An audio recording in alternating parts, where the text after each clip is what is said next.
Matur suksma, Pinandita Jarogedewayan Sudiarse, doa yang sangat kusyuk sekali.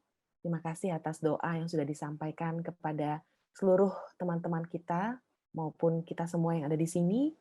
Semoga doa itu merusuk ke dalam jantung dan jiwa raga kami, sehingga kami pun percaya bahwa Tuhan itu selalu ada di hati dan pikiran kami. Baik, acara selanjutnya adalah tanpa menunggu lama. Kita lanjutkan dengan acara yang puncaknya, yaitu adalah tanya jawab talk show langsung kepada narasumber dan juga kepada para pembicara yang ada di sini. Acara selanjutnya akan saya serahkan langsung kepada rekan saya, yaitu Cici Anggreni. Tapi sebelum saya sampaikan kepada Cici Anggreni, saya ingin mengingatkan kembali bahwa acara ini wajib untuk registrasi dulu. Nanti admin akan memberikan link registrasi di chat box. Kepada admin tolong dibantu. Nah, bagi 50 pendaftar pertama akan mendapatkan goodie bag dari kami. Goodie bag-nya memang simple, ini tetap menjaga prokes, karena kita juga dalam masa pandemi saat ini. Dan tema yang kami bawakan adalah cara bijak dalam menyikapi pandemi COVID-19. Mudah-mudahan akan bermanfaat selama acara berlangsung. Baik, kepada rekan saya, Mbak Cici Anggreni, dipersilakan. Baik, terima kasih Mbak Putu Laura dan Pak Ketut Gunarte yang sudah membuka acara pagi ini. Sebelumnya saya ucapkan Assalamualaikum warahmatullahi wabarakatuh. Waalaikumsalam warahmatullahi wabarakatuh. Om Swastiastu, salam sejahtera, namo buddhaya, salam kebajikan bagi kita semua. Mohon maaf Mbak Cici, mungkin videonya bisa di on cam dulu. Ya.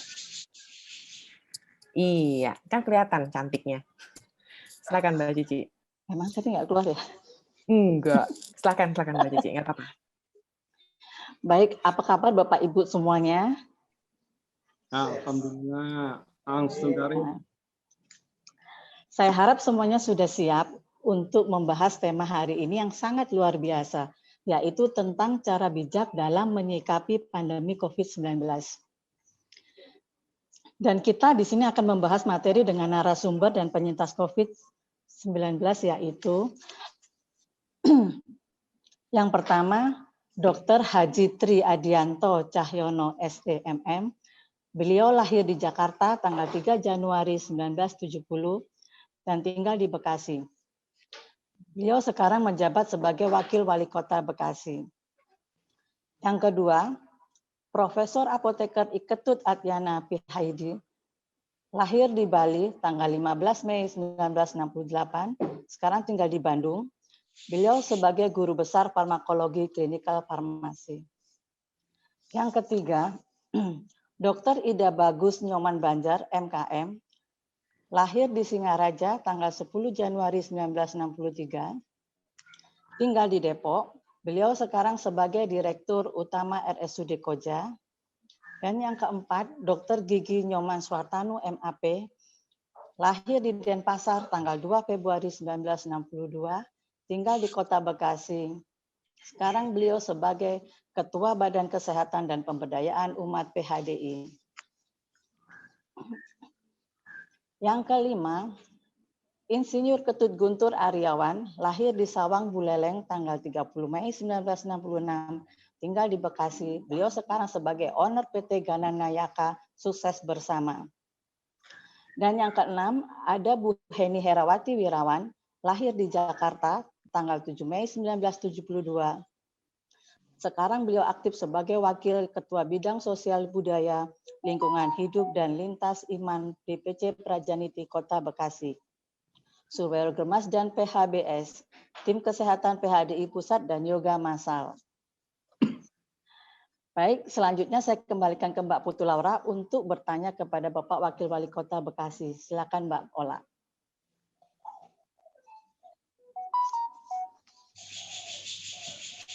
Ya, baik.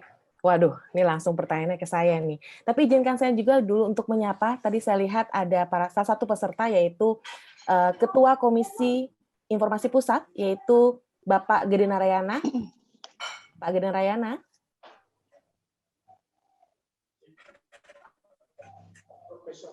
Beliau kemarin membawakan acara menangkal berita hoax. Baik, Pak Genarayana, apa masih di sini? Ya, oke. Dan izinkan saya juga menyapa Ketua DPP Prajaniti DKI, Pak Made Widi. Ya, terima kasih telah bergabung kepada kami. Baik, saya panggilnya kalau mau akrab nih ya, kayaknya Mas Tri ya, karena saya lihat di Instagram beliau namanya Mas Tri Adianto loh. Nah ini saya sambil endorse Bapak nih, Bapak punya Instagram Mas Tri gitu ya, boleh di follow loh. Dan saya lihat Bapak ini aktif sekali ya, bahkan baru selesai isoman pun Bapak sudah melakukan berbagai kegiatan gitu bersama istri gitu ya. Mohon maaf nih Pak, saya memang agak-agak stalking ya Instagram Bapak gitu ya. Jadi pada saat saya lihat Bapak selama masa isoman itu, Bapak juga banyak juga untuk memberikan semangat warga gitu, masyarakat gitu ya.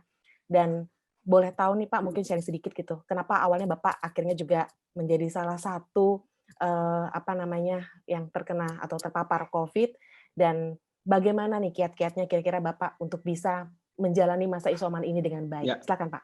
Bismillahirrahmanirrahim. Assalamualaikum warahmatullahi wabarakatuh. Om Swastiastu. Waalaikumsalam. Om Swastiastu. Namo Buddhaya. Salam kebajikan. Shalom. Rahayu. Yang saya hormati tentunya para pendeta yang hadir dalam kesempatan pagi hari ini. Luar biasa. Adalah salah satu ikhtiar kita ya, sama-sama kita mendekatkan diri kepada Tuhan Yang Maha Esa, bahwa karena memang kita yakini COVID ya datangnya dari Tuhan, ya tentunya hanya Tuhanlah yang kemudian nantinya akan kemudian memberikan jalan bagi kita ya, salah satunya vaksin ataupun kemudian nanti mengangkat COVID ini menjadi sesuatu penyakit yang biasa saja ya, karena memang berdasarkan literatur yang ada bahwa memang kita harus beradaptasi dengan COVID-19 ini. Kemudian yang saya hormati juga Bapak Arsana, ya, Ketua Umum DPW Prajanti Pusat. Kemudian juga Bapak Profesor Iketut Adiyana, ya, selaku Ketua DPD Prajanti Jawa Barat. Kemudian juga Pak Made, ya, Pak Made Idi, ya, Ketua Prajanti DKI Jakarta. Kemudian Alhamdulillah ada Pak Igusti Made Rudite selaku Parisade Kota Bekasi, dan juga ada Ketua Banjar Bekasi ya Bapak Gede Dharma Yelisa, dan bapak-bapak yang hadir dalam kesempatan pagi hari ini yang tidak bisa saya sebutkan satu persatu, Mbak Cici, Mbak Ola, ya, dan kemudian tentunya yang para pembicara yang luar biasa hari ini hadir. Ya, salam hormat buat Bapak Profesor Ketut Adiana, ya, selaku Guru Besar ITB. Kemudian juga Bapak Dr. Gigi Inyoman Suartane, Ketua Bidang Kesehatan PADI Pusat. Kemudian yang saya hormati dan saya banggakan tentunya Bapak Direktur Utama Rumah Sakit RSUD Koja, ya, Dr. Ida Bagus Nyoman Banjar. Kemudian juga alhamdulillah ya saudara saya ya Rake Ketut Gunarte, ya, selaku Ketua DPC Prajanti Kota Bekasi. Kemudian juga ada penyintas COVID, ya, jadi ada Insinyur Iketut Guntur dan juga Mbak Heni Herawati. Jadi apresiasi ya hari ini bahwa umat kita melaksanakan doa bersama dan tentunya melaksanakan talk show, ya. Jadi memang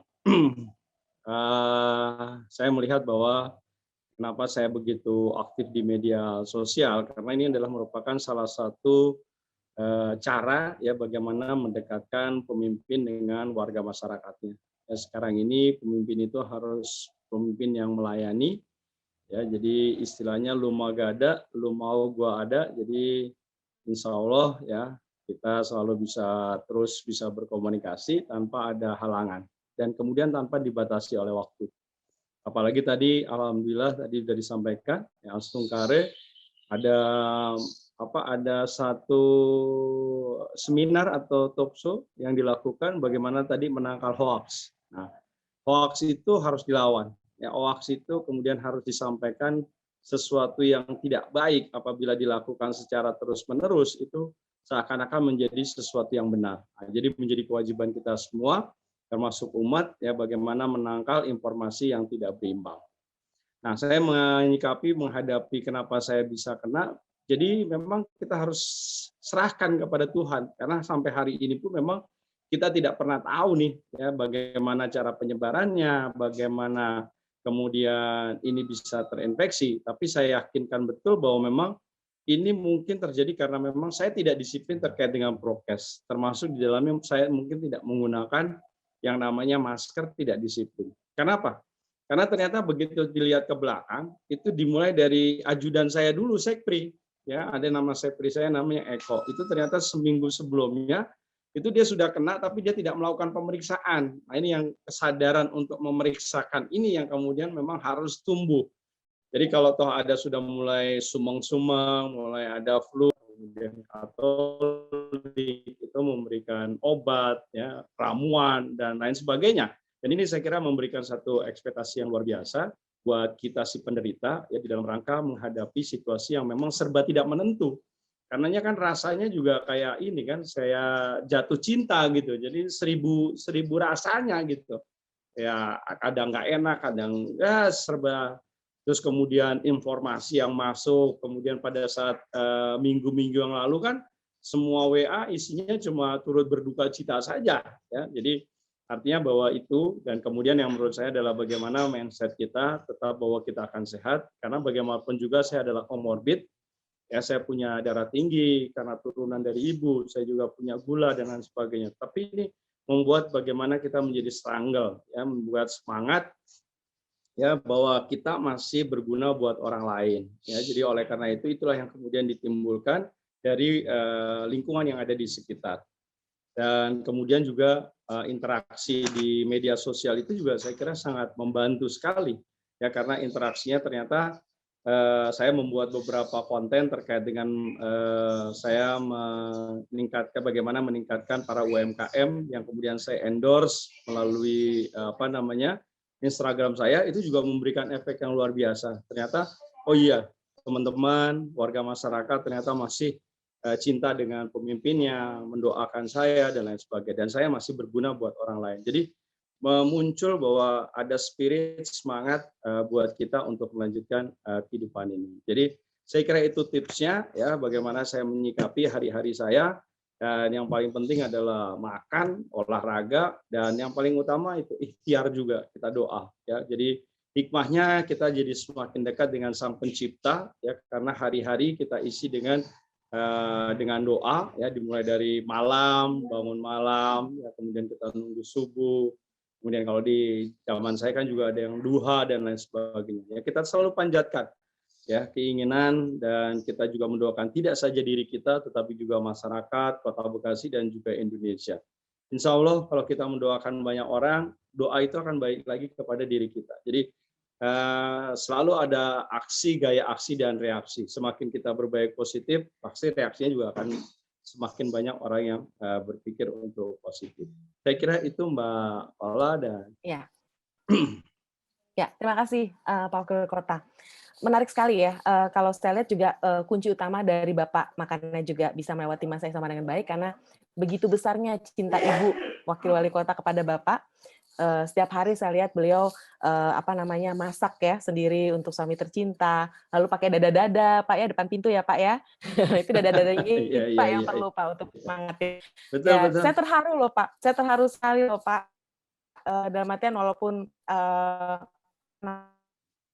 semua tidak mengalami itu ya, tapi bagaimanapun saya melihatnya begitu semangatnya melalui masa-masa itu. Yang paling penting adalah semangat atau dukungan dari orang-orang tercinta, terutama orang terdekat kita, ya kan, betul ya Pak ya? Betul. Baik, Pak, ini agak sedikit tambahan pertanyaan lagi dari saya nih Pak. Mengingat kasus COVID semakin meningkat setiap harinya, dan bahkan isu-isu yang beredar gitu, memang saya tahu memang benar ada beberapa foto maupun video yang dikirim kepada beberapa WhatsApp grup gitu ya, apapun sosial media terkait dengan rumah sakit RSUD Bekasi yang penuh gitu ya, bahkan sampai ada yang pasiennya itu di luar pakai tempat tidur yang barak-barak gitu ya. Nah, ini bagaimana Pak ya menanggapinya? Memang balik lagi pasti pemerintah harus lebih siap gitu kan untuk menangani masalah COVID ini gitu ya. Tapi kira-kira mungkin Bapak ada penjelasan lebih lanjut dari Bapak, kira-kira tindakan action plan-nya seperti apa nanti Pak ke depannya nih Pak? Ya, jadi pada waktu itu memang kan angkanya cukup eksponensial. Ya, jadi kenaikannya itu tidak lagi kuadrat, tetapi mungkin sudah pangkat 4. Dan saya yakin sama dengan apa yang dialami RSUD Koja. Bahwa rumah sakit Kota Bekasi, RSUD Casbula, itu tidak boleh tidak menerima pasien dalam kondisi apapun. Ya, sehingga kita pada waktu itu juga karena lompatannya cukup besar, di mana juga banyak kunjungan yang tidak saja dilakukan oleh di dalam Kota Bekasi. Ya, baik itu yang ada di kabupaten, malah kemudian ada dari Tangerang, dari Cibinong dan lain sebagainya. Ya, jadi seluruh optimalisasi kita lakukan. Ya, jadi kita cukup kaget juga dengan kondisional yang ada. Nah, langkah yang paling cepat adalah bagaimana kita membuat itu tadi tenda-tenda adalah dalam rangka karena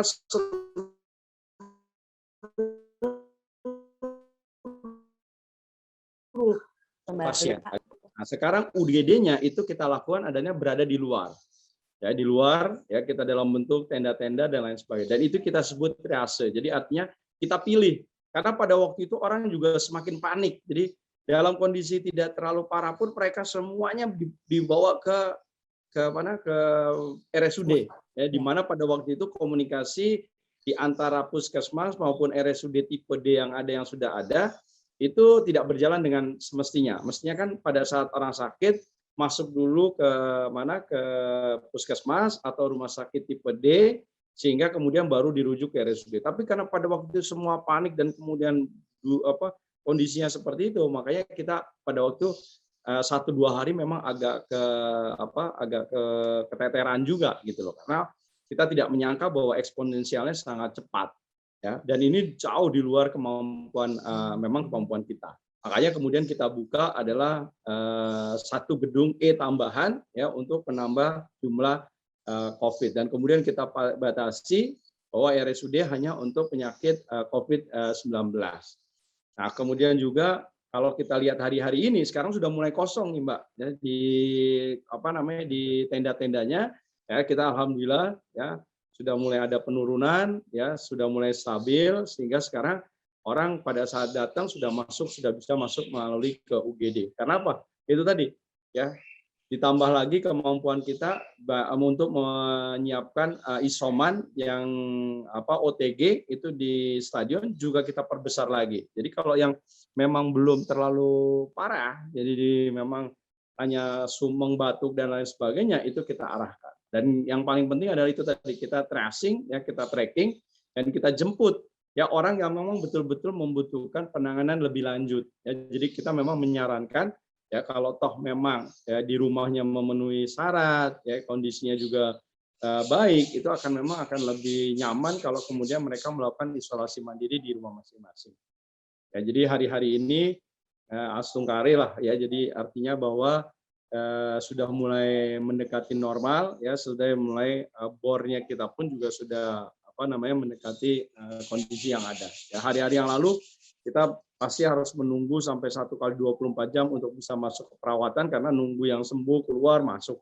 Sekarang ya sudah mulai ya, kalau toh menunggu ya tetap menunggunya di UGD, tidak lagi menunggu di lapangan yang ada. Itu mungkin Mbak Ola. Iya, terima kasih Pak penjelasannya Pak. Ini cukup jelas sekali dari kami untuk mendengarkan langsung dari Bapak. Satu lagi Pak, pertanyaan dari saya nih Pak. Ya. Terkait mengenai vaksinasi Pak. Jadi ya, pastinya setiap daerah itu kan punya target ya, target berapa orang yang sudah divaksin gitu ya.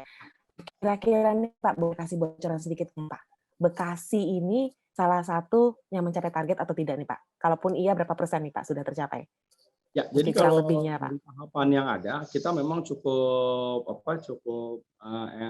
responsif ya terkait dengan penyiapan vaksin yang ada. Ya, hampir hari ini kita sudah di atas 150.000 orang ya, yang sudah dilakukan vaksin, dan ini akan terus kita lakukan tambahan. Jadi kalau melihat dari trennya kita masih cukup baik.